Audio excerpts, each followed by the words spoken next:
Tapos si Arjen po ay pagkakait pa po natin sa kanya. Iyan po ay nag-iisang viral niya nga po, no? Hindi nag-iisa o kung may iba pa man, no? Hayaan natin siya mag-vlog dyan kasi bigyan niyo po natin. Buti kung sinapanood niyo po lahat ng upload ni Eds. Ayoko na pong bumalik dito ay. Tama, yan yung dapat. Kasi Ay, ano- bumalik dito dapat lang. Kasi dami yung pagsubok. Hello po sa ating lahat, Kuya Earls. Kalingap Rab, may pakiusap na huwag magseselo sa mga beneficiaries ni Kalingap Edo. Arjin ayaw nang bumalik, dahil Kalingap Edo may dinala kay VNC. Part 26 ng EDC sa Palawan nga ba mag-shooting? Yan ay sama-sama nating tutukan mamaya mga Kalingap. At kung nagustuhan nyo po ang ganitong klaseng reaction video, paki-like at subscribe naman po para lagi kayong updated sa susunod kong mga uploads. At salamat sa walang sawang pagmamahal at suporta kay Kuya Val Santos Matubang at Idol Kalingap Rab. Paalala, panoorin at tapusin ang video na ito para malaman mo kung ano ang nilalaman nito bago mag-comment. Ngayon balik tayo sa topic, Kalingap Rab, may pakiusap na huwag magseselos kay Arjin, dahil matagal na itong beneficiary ni Idol Eds, hayaan natin mag-vlog si Idol Eds kay Arjin, dahil kailangan ng maraming views si Idol Eds, para matulungan niya ang kanyang mga beneficiaries. Malaki ang respeto ni Idol Ed sa Team Kalingap, lalo na ni Kuya Val at Idol Rab. Kaya nakikiusap si Idol Rab na huwag magseselos kay Arjin. Malaki ang tiwala ni Idol Rab kay Idol Eds mga Kalingap. Ang pahayag ni Idol Rab, hindi po siya nagba-vlog kay VNC, kay Reyna noon at kay Erica. Dahil malaki ang respeto niya kay Idol Rab, mabait at responsible si Idol Eds, alam niya ang kanyang ginagawa. Mas mabuti pa na, manunood tayong lahat sa mga vlog ni Idol Eds, dahil kailangan niya ng maraming views mga Kalingap, para sa kanyang mga beneficiaries at marami pa siyang matutulungan, at saka pinaaral ni Idol Eds si Arjin mga Kalingap, kaya ang pakiusap ni Idol Rab ay huwag nang magseselos. Huwag po kayo magseselos kay Arjen, ay beneficiary po yan ni Edu, ano?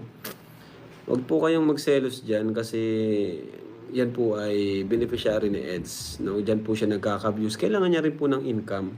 Isipin niyo po, si Edu po ay di niya po nagba-vlog kay Viancy, di niya po binlog si Reyna, di niya po binlog si Erica. Lahat po ng naging kalabtin niya, di po yan nag-vlog, di po yan tawag dyan, di yan nagsamantala ng pagka-viral, di niya ginamit yung pagka-viral niya.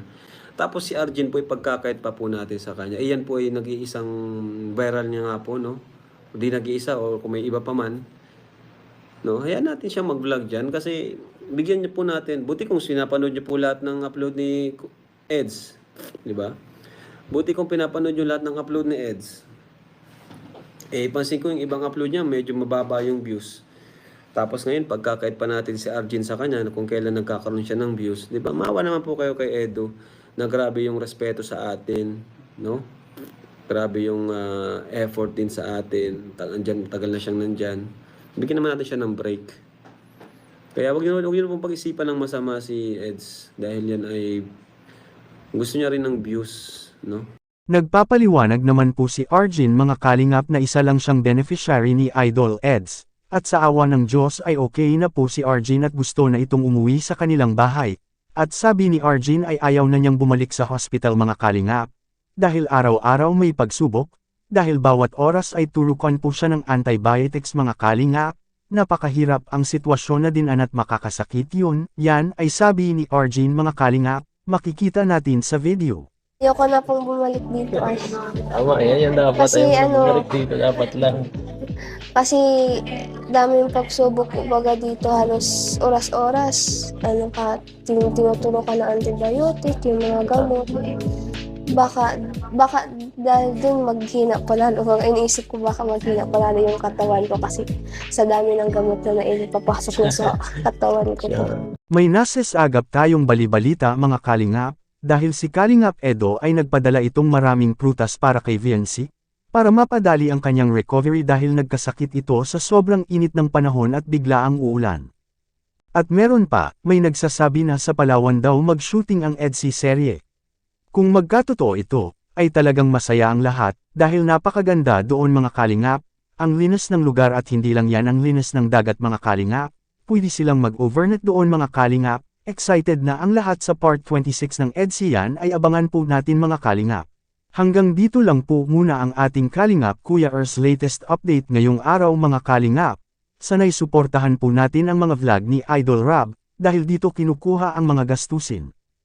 Tulad ng pabahay, weekly allowance sa mga beneficiaries, gamot at pagkain, sahod sa mga staff at iba pa. At kung nagustuhan niyo po ang ganitong klaseng reaction video, paki-like at subscribe at i-on ang notification bell para lagi kayong updated sa susunod kong mga uploads. Hanggang sa muli nating pag-reaction mga Kalingap, ingat kayo palagi, to God be all the glory.